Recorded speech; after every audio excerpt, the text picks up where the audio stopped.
अस्सलामु अलैकुम दोस्तों, कैसे हैं? उम्मीद करता हूँ आप खैरियत से ही होंगे। धोखा देती है हसीन चेहरे की चमक अक्सर, हर कांच के टुकड़े को हीरा नहीं कहते।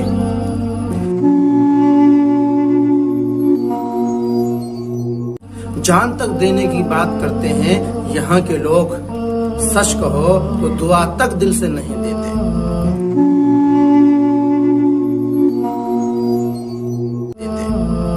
भरोसा मत करना दुनिया के लोगों पर, मुझे तबाह करने वाले भी मेरा बहुत अजीज था।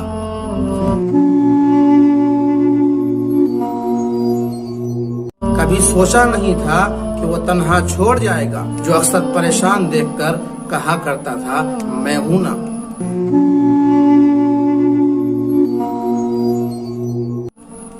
सोच अच्छी होनी चाहिए, क्योंकि नजर का इलाज तो मुमकिन है लेकिन नजरिए का नहीं। यही दर्श देता है हर शाम का सूरज, मगरिब की तरफ जाओगे तो डूब जाओगे।